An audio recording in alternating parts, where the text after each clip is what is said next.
بسم اللہ الرحمن الرحیم۔ اصلاح ٹی وی میں ناصر اقبال کا آپ کو سلام۔ سامعین محترم، ہمارا آج کا موضوع ہے بامقصد زندگی۔ سامعین کرام، انسان دنیا کی واحد مخلوق ہے جس کا رجحان بدلتا رہتا ہے۔ ایسا نہیں ہے کہ انسان ایک جگہ پیدا ہو اور اسی جگہ فوت ہو جائے۔ انسان سفر کرتا ہے، سیکھتا ہے، ہر دن نیا سیکھنے سے اس کے رجحانات بدلتے رہتے ہیں۔ اسلام میں پامسٹری منع ہے، لیکن دنیا میں جو پامسٹری کے ایکسپرٹ ہیں ان کا ماننا ہے کہ جیسے ہی کسی کا رجحان بدلتا ہے یا اس کی زندگی میں رجحان بدلنے والے لوگ شامل ہوتے ہیں تو اس کے ہاتھوں کی لکیروں میں تبدیلی آ جاتی ہے۔ انسان کے رجحان کے ساتھ اس کے مقاصد بھی تبدیل ہوتے رہتے ہیں، کیونکہ رجحان ہی کی بدولت انسان اپنے مقاصد کا تعین کرتا ہے۔ بعض اوقات انسان بڑی محنت سے گول سیٹنگ، اہداف کا تعین کے بعد مطلوبہ منزل تک پہنچتا ہے، لیکن پھر معلوم ہوتا ہے کہ یہ تو میری منزل ہی نہیں ہے۔ اس کی وجہ رجحان کا پہلے نہ ڈھونڈنا ہے، اپنے آپ کو تلاش کرنے کے بعد مقصد کے لیے کام کرنا، کوئی خواب دیکھ کر اس کی تعبیر طے کرنا، کسی ٹارگٹ کو وقت مقررہ سے منسلک کرنا آسان ہو جاتا ہے۔ ہر شخص کے مقاصد مختلف ہوتے ہیں۔ مقاصد کی دو اقسام ہیں۔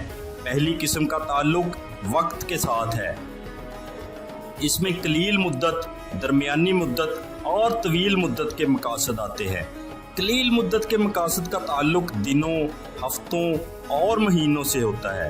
درمیانی مدت کے مقاصد کا تعلق 1 سال یا اس سے تھوڑا زیادہ عرصہ پر محیط ہوتا ہے، جبکہ طویل مدت کے مقاصد کا دورانیہ 5 سال سے زائد ہوتا ہے۔ ہماری زندگی کے تمام شعبے مقاصد کے ساتھ جڑے ہوئے ہیں، جیسے مالی مقاصد، صحت کے مقاصد اور گھر بنانے کے مقاصد وغیرہ۔ ایک خواہش ہوتی ہے اور دوسرا مقصد، دونوں میں بہت فرق ہے۔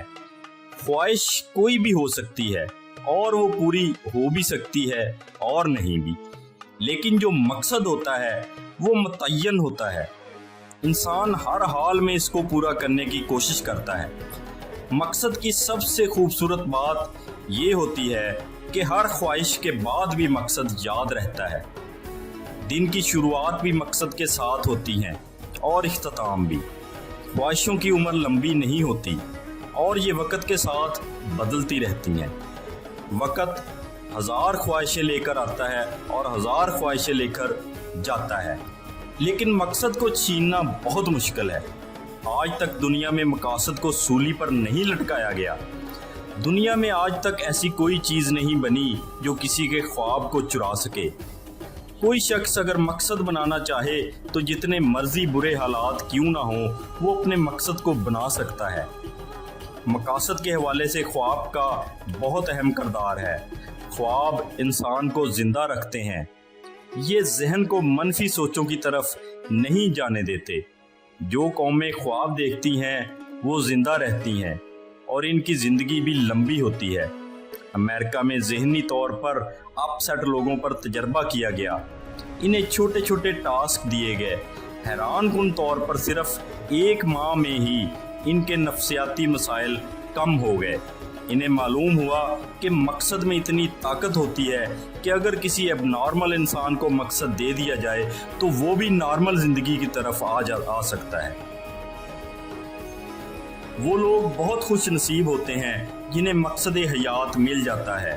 لوگوں کی بہت بڑی تعداد ایسی ہے جن کو مقصد حیات معلوم نہیں ہوتا۔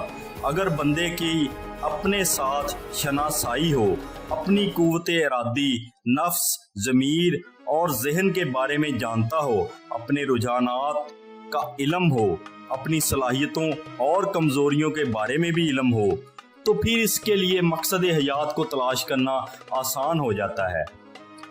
ایسا کام جس کے لیے پوری زندگی نثار کی جا سکے۔ دنیا کے جتنے بڑے لوگ تھے انہوں نے اپنے مقصد حیات کو پا لیا اور پھر پوری زندگی اس مقصد کی نظر کر دی۔